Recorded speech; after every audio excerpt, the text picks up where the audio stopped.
E aí, gente, tudo bem? Como é que vocês estão? Vamos embora com o podcast de hoje. Vamos repercutir alguns jogos, tá, que aconteceram no dia de ontem. E vamos também passar por algumas notícias esportivas, né? Uma delas aí, Thiago Silva, vai chegar na sexta-feira, vai ser anunciado no Maracanã. Tá chegando a hora, hein? Tá chegando a hora. A gente aguarda aí, né? Gente fica nessa expectativa pela grande festa.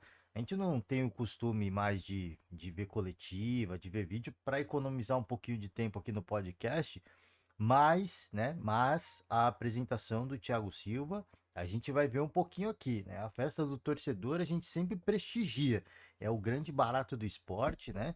Eu fico sempre muito emocionado, né? Eu lembro da apresentação do Marcelo, então a gente fica aqui, né? Aguardando a apresentação do Thiago. Vai ser uma grande festa e vai contribuir muito, hein? E vai contribuir muito. Esse pode ser uma peça fundamental para o Fluminense nessa temporada. Pode ser, e a minha aposta é que será, tá? A minha aposta é que será, vai ser uma figura chave. Chave eu não diria, mas essencial para a engrenagem de funcionamento desse Fluminense do Fernando Diniz. E vai ser um personagem essencial na busca pelo bicampeonato da América, tá? Se vai acontecer ou não, só o tempo vai dizer, né? Só o tempo vai dizer, mas eu tenho convicção, tá? Acredito muito de que vai ser que é um cara que vai vir para agregar, né? Não vai ser um cara para fazer número, ele vem para agregar. Então, ficamos na expectativa, vamos passar por essa notícia, tá? Vamos passar também pela questão do Paquetá mais uma vez, mais alguns detalhes.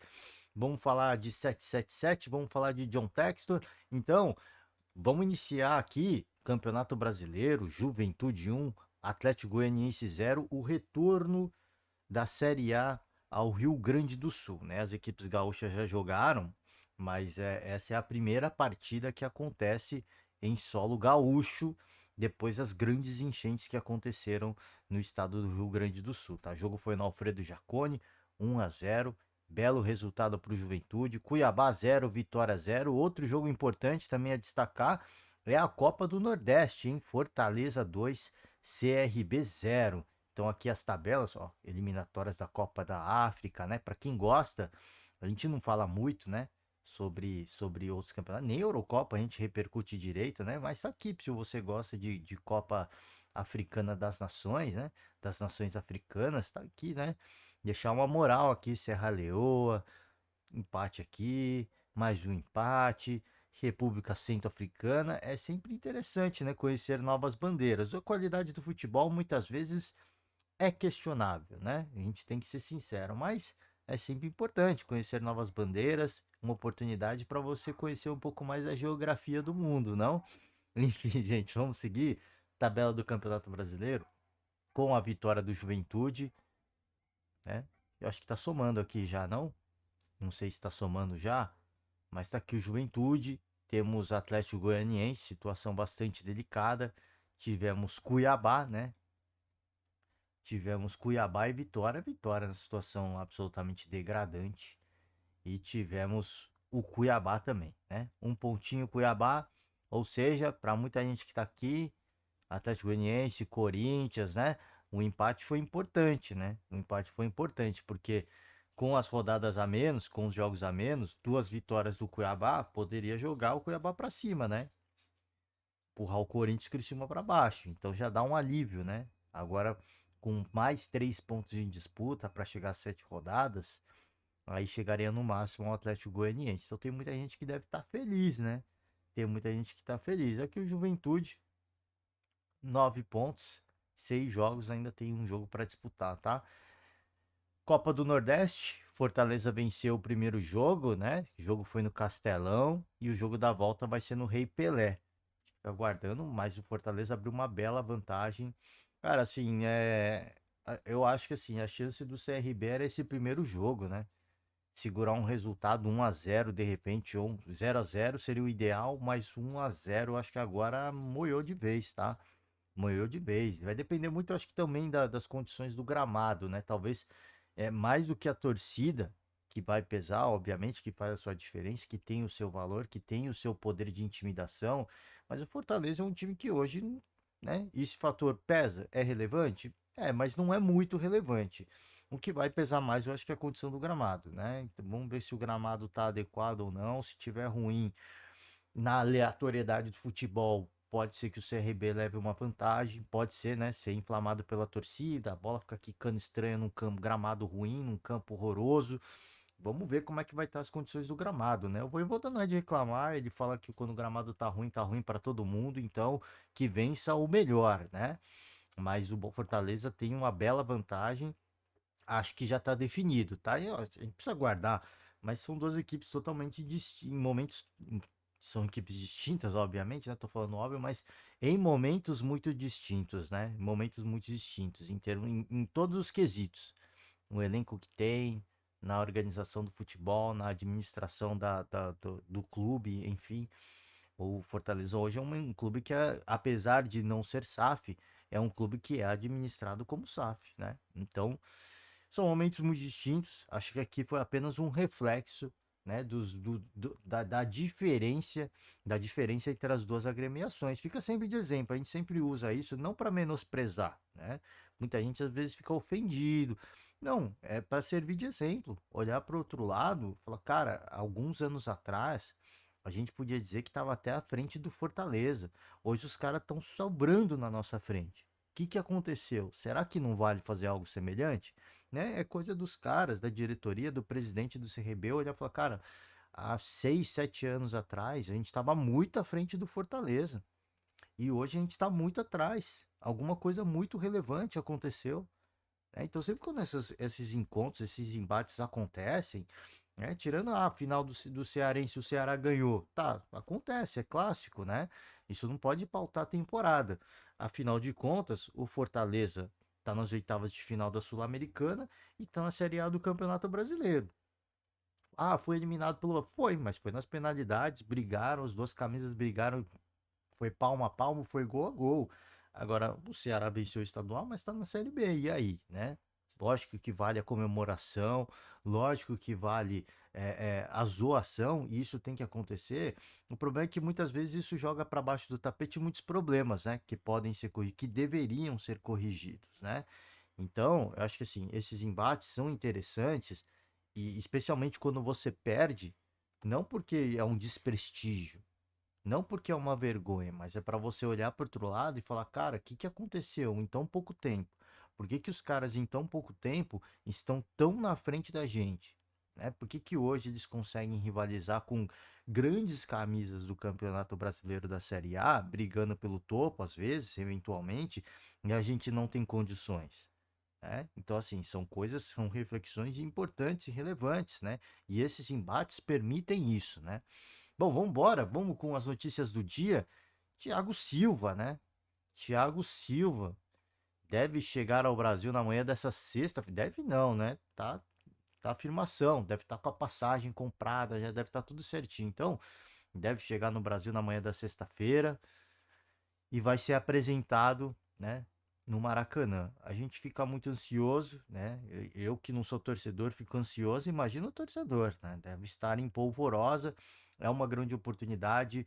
Convoco aqui os torcedores tricolores a comparecerem, porque é um momento único, gente. É um momento, pô, difícil, trânsito, horário. Vai estar complicado, pô, se você não puder, tudo é óbvio que não deva ir, mas assim, se você, pô, votar à toa, vai lá, cara, né? Vai lá, acho que sempre vale a pena. É sempre um grande momento. Pergunta para um torcedor corintiano como é que foi a apresentação do Ronaldo, né? Foi um pandemônio, né? Foi algo assim que foi, mano, assim, é indescritível. Foi transmitido na televisão, né? Foi transmitido na televisão. E o torcedor que estava presente, se você perguntar para algum que esteve presente, cara, assim, foi um dos momentos mais mágicos da história recente do Corinthians. Pô, você pode destacar títulos, sim, sim, a gente pode destacar, mas assim, pô, assim, da simbologia de vir o fenômeno, sabe? Assim, foi um dos momentos mais emblemáticos, né, de uma história recente do Corinthians. Foi uma grande festa. Então, eu sempre falo aqui, você torcedor que tem a oportunidade, compareça, aproveite, desfrute do momento, né? Desfrute, é um momento muito único.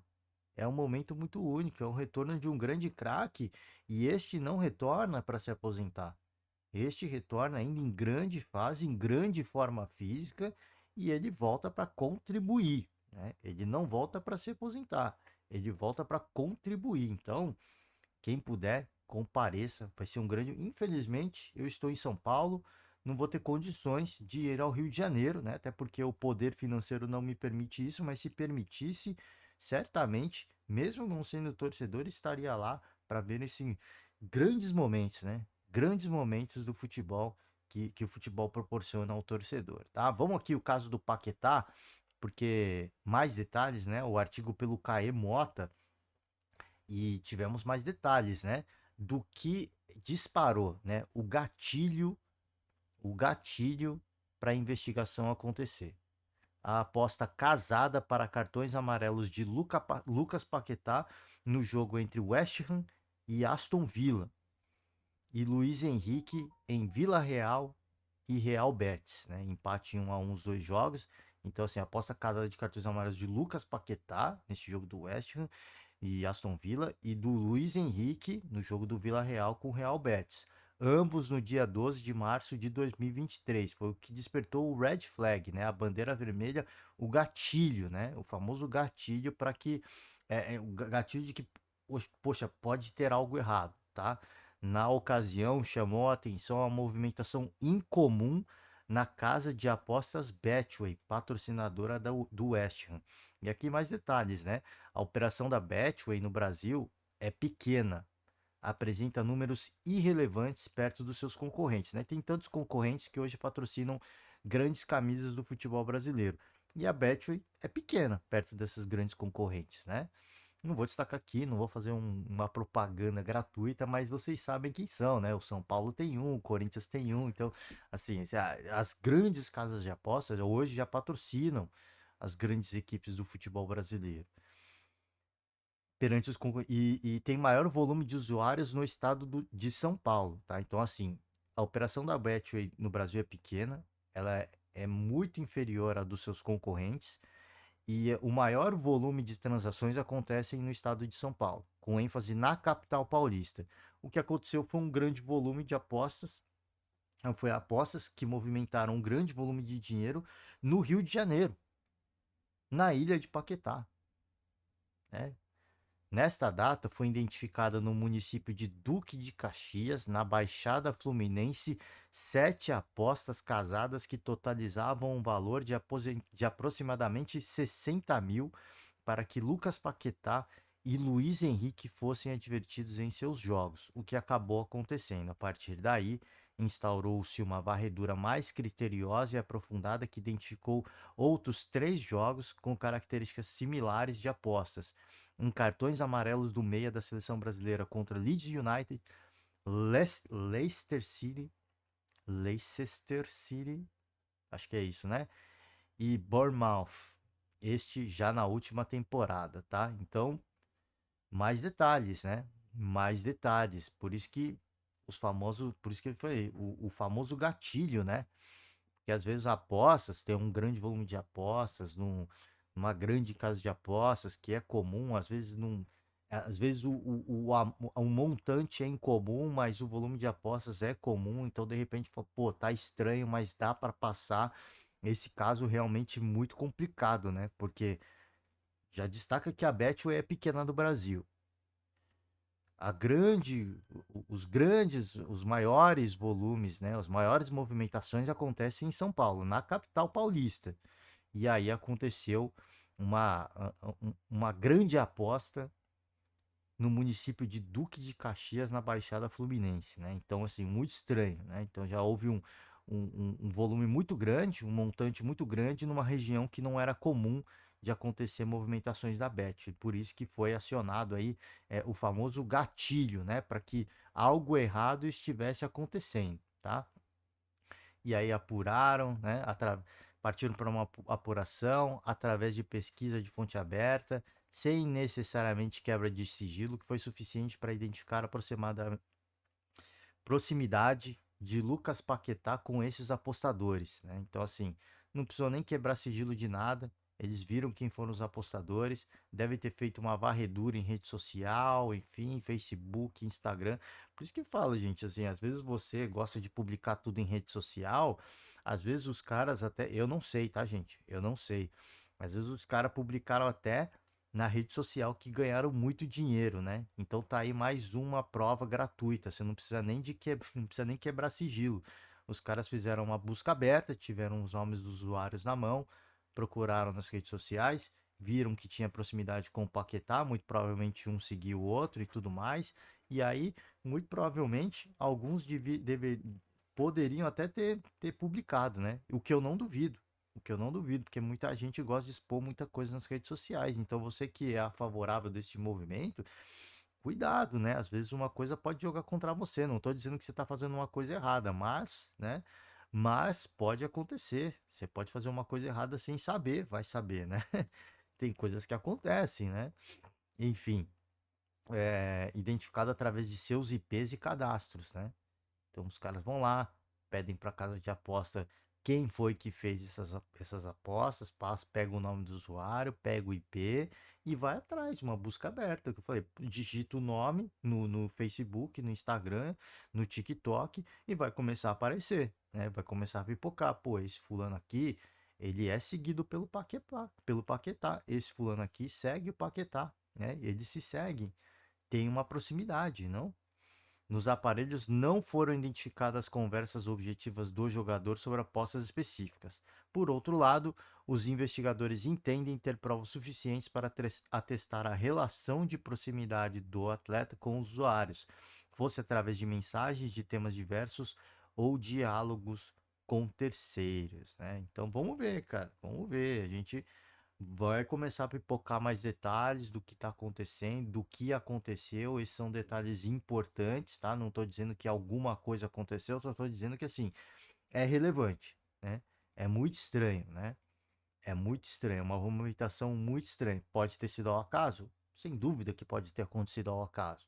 Mas que é estranho, né? Não é comum, né? Não é comum. E aí cabe ao Paquetá e os envolvidos provarem que foi algo ao acaso, né? Que foi algo simplesmente ao acaso. Bom, vamos de 777, né? Como é que foi a temporada dos clubes que pertencem a 777 Partners, né? Que é a acionista majoritária da SAF do Vasco, né? Vamos lá. Tá afastada do controle, mas teoricamente o clube, a SAF ainda, né, majoritariamente da 777. Só perdeu o controle administrativo no momento, tá? Genoa, vendida para 777 no final de 2021. A equipe italiana foi rebaixada no ano seguinte. Em 2022-23 reagiu, conquistou o acesso e voltou à elite da Itália. O Genoa terminou a temporada em 11º. Então, foi comprado, caiu, subiu, terminou em 11º. Campanha desde que foi comprada pela 777, 41 vitórias, 39 empates, 37 derrotas. Os números não são muito, não são lá grandes coisas, né? Hertha Berlim, em 2023, a 777 entrou no comando do Hertha Berlim, mas não evitou o rebaixamento em último lugar, hein? A equipe havia sido comprada em março, com uma situação já delicada. Então não é bem culpa da 777 nesse quesito, né? Foi comprada já numa situação ruim, tentou recuperar. A gente sabe que vem do Vasco, a gente sabe que não é a 777 não é um grande primor na administração do futebol, isso a gente já olha pelo Vasco, né? Então, não houve tempo útil e hábil nem capacidade administrativa para salvar o Hertha Berlim, né? Não é só culpa deles, volto a repetir, mas, né, de repente uma empresa com mais know-how, né, com mais conhecimento, talvez pudesse salvar, né? O clube terminou nessa temporada, o Hertha não conquistou acesso à Bundesliga, hein? Então, vamos vendo, né? Red Star, o Estrela Vermelha, comprado em maio de 22, bateu na trave durante a primeira temporada da 777 para conseguir o acesso à Ligue 2, a segunda divisão. Saiu da terceira divisão francesa nesta temporada ao conquistar o título, não vou pronunciar, não vou me arriscar a pronunciar aqui o francês, e voltou ao segundo patamar da França, né? Então já era um clube de menor escalão, buscou acesso à segunda divisão francesa, tá? o Standard de Liège, não sei qual a pronúncia correta, adquiridos. Então você vê que são vários clubes, não são clubes campeões, vencedores, alguns são clubes menos expressivos, né, de menor expressão. Talvez se a gente pensar no tamanho, Melbourne Victory aqui, clube da Austrália, talvez se a gente pensar no tamanho, né, na história, tá? Não, falar de tamanho é complicado, mas se a gente falar da história, das conquistas, do que já foi feito, dos grandes craques, dos ídolos, do prestígio, o Vasco da Gama deve ser não, certamente que é o clube com mais história, né? Mais história, maior, pô, vou falar maior, mano. Desculpa aí pra quem se ofender, mas o maior clube que a 777 adquiriu. É o maior clube, como eu falei, se a gente pensar em grandes craques, a história, os títulos, as conquistas, os ídolos. Poxa, o Vasco é o maior de todos, né? Que pertencem à carteira de clubes da 777. Então, isso não é nada animador, né? Não é nada animador. É óbvio que é difícil a gente ter algum tipo de parâmetro, porque o Genoa também é um grande camisa, vai. Mas assim, é difícil ter um grande parâmetro, porque assim, os clubes estão em situações difíceis, né? Muitos deles, se a gente pegar o Hertha Berlim, tá na segunda divisão, foi comprado e caiu. O Estrela Vermelha, o Red Star também, né? Tá na segunda divisão, tava na terceira e subiu para a segunda. Então assim, como é que você vai nivelar, né? Como é que você vai comparar? É difícil, né? As cifras são diferentes, obviamente, o comportamento do torcedor, mas, cara, assim, ali, se você pegar, por exemplo, o Red Star, tava na terceira divisão, subiu para segunda. O torcedor sabe, né? Pô, estamos numa situação difícil, né? Ah, pô, subiu para a segunda divisão. Caraca, que grande trabalho. Agora do Vasco, qualquer coisa que envolva estar perto da zona do rebaixamento, como aconteceu ano passado e já começa a acontecer nessa temporada, é um fiasco, né? É um fiasco e fica cada vez mais evidente que na questão do futebol, né, do planejamento do futebol, não é lá grandes coisas, né? Tem muita grana, tem muita ambição, porque adquiriu muitos clubes, mas na questão da administração deixa muito a desejar, o que é pouquíssimo animador para o torcedor vascaíno. Porque se retomar o controle da SAF, o que eu acho que vai acontecer, né, legalmente, eu não sei o que aconteceu na questão jurídica, tá? Não sei o que aconteceu, não sei qual a peça ali do advogado do Vasco, o que, que ele alegou, o que, que o juiz acatou. Eu não sei, tá? Eu não sei o que aconteceu, mas, assim, para mim é inevitável o controle voltar para 777 Partners. Eu acho que é inevitável, tá? Eles vão entrar com uma série de recursos, vão levar para instâncias superiores e isso deve voltar para o Vasco. Não, o controle deve voltar para 777. Então, eu não acho um cenário nada animador. E ainda mais agora com uma guerra declarada com o presidente do Vasco Associativo, né? Os caras vão eventualmente retomar o controle e vão focar numa guerra ao invés de focar no futebol. Então, o cenário, eles já não são grandes coisas administrando futebol. Isso já é evidente. E agora o foco vai ser uma guerra contra o Pedrinho, né? Contra a gestão Pedrinho. E não uma guerra contra os outros clubes da Série A. Então, quem tem a perder, lamentavelmente, é o Vasco, né? Mais uma vez a gente está aqui falando isso. E o Vasco, eu acho que é o maior perdedor. O torcedor, né? É o maior perdedor. Sobre o John Textor, teve a Leila participou ali da CPI, né, das apostas esportivas e manipulações de resultados, e depois da participação da Leila Pereira, o John Textor ele fez novas acusações, né? A Leila Pereira foi lá, aproveitou para alfinetar o John Textor, tá? Aqui, ó, palavras da Leila Pereira durante a CPI. Eu não tenho dúvida nenhuma de que o John Textor teria que ser banido do futebol brasileiro, porque com essas denúncias irresponsáveis, criminosas, ele afeta não só o Palmeiras, ele afeta toda a credibilidade deste grande produto que é o futebol brasileiro. Eu sou totalmente a favor da Leila Pereira. E eu trago a notícia aqui porque mais uma vez ele aparece, né, na rede social para fazer alegações vagas, né? Só que dessa vez é a opinião dele, né? Ele não falou que tem provas, diferentemente de episódios anteriores, dessa vez ele tá dando a opinião dele de que o árbitro Rafael Trace teve um comportamento um tanto quanto duvidoso e alegou ali manipulação na expulsão do Adrielson no jogo contra o Palmeiras, né? O maior perdedor mais uma vez. O Botafogo tomou uma virada histórica. Eu acho que ali foi o momento da desmoralização, foi o momento que o Botafogo perdeu o campeonato de fato, tá? Tinha condições mentais, mas naquele momento eu acho que foi tudo pro saco, né? Tudo, o pouquinho de confiança que a equipe tinha foi para casa do chapéu e o Palmeiras seguiu com confiança rumo ao título nacional. Então, além de tudo, é um mau perdedor, na minha opinião, né? Porque ele volta a citar o jogo, um dos jogos mais vergonhosos da história recente do Botafogo. Eu incluo essa e a derrota do contra o Grêmio, né? Foram duas derrotas desmoralizantes, foram muito próximas, né? Uma da outra e uma vergonha, né? Uma vergonha. E o maior responsável é ele. A Leila Pereira disse que o maior John Textor tem que saber que ele está na história do Botafogo porque perdeu um campeonato que estava na mão dele, sob responsabilidade dele. Então, ele vai ser lembrado para o resto da vida por esse episódio. E é de fato, o que para mim ele faz é tentar desviar a atenção, né? Tentar jogar a culpa em outros fatores externos, que não o Botafogo. Todas as equipes, a gente sempre fala aqui, são prejudicadas e são favorecidas na mesma moeda, né?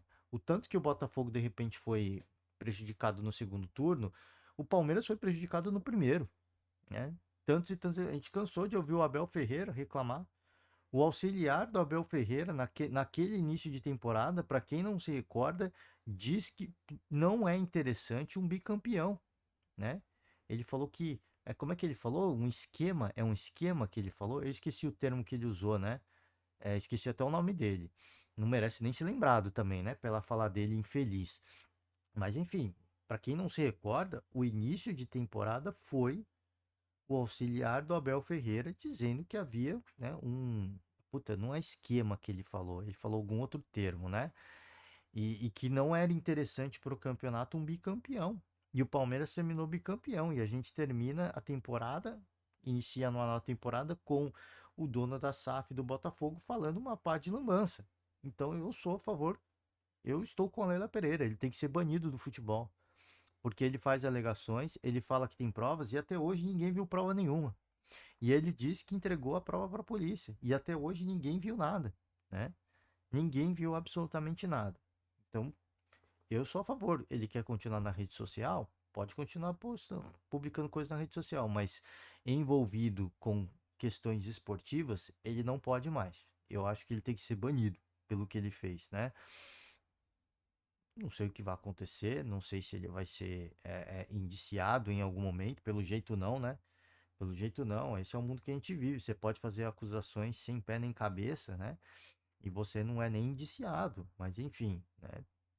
Aqui, né, a opinião do John Textor, eu trouxe porque, cara, foi imediatamente após a participação da Léa Pereira na CPI das apostas esportivas e manipulações de resultados, tá, gente? É isso, ó. Vamos trazer aqui, esse aqui não, não, aqui, ó, a agenda do dia. Acho que se a gente falar de futebol brasileiro, a gente vai ter Campeonato Paulista Feminino e vamos ter só amistosos, né? Vamos ter só amistosos, eliminatórias da Copa da Ásia, eliminatórias da Copa da África. Vamos ver como é que a gente vai estar de notícias esportivas amanhã. Não sei se a gente retorna amanhã, dependendo das notícias, né? Porque começa a pipocar várias notícias e hoje eu não falei do Corinthians, poderia ter falado mais uma vez, né? A gente vai aguardar, a gente vai acompanhar de tudo um pouco. Se tivermos notícias quentes, amanhã a gente retorna. Se não, vamos dar um descanso, né? Sexta-feira, véspera de final de semana. Então é isso, vamos aguardar. Se não voltar, já desejo uma ótima sexta e um ótimo final de semana. Se retornar, a gente retorna amanhã e deseja isso mais uma vez, tá? Muito obrigado a você que nos acompanha até aqui. Valeu demais, um forte abraço e amanhã, talvez sim, talvez não, a gente está de volta. Tchau.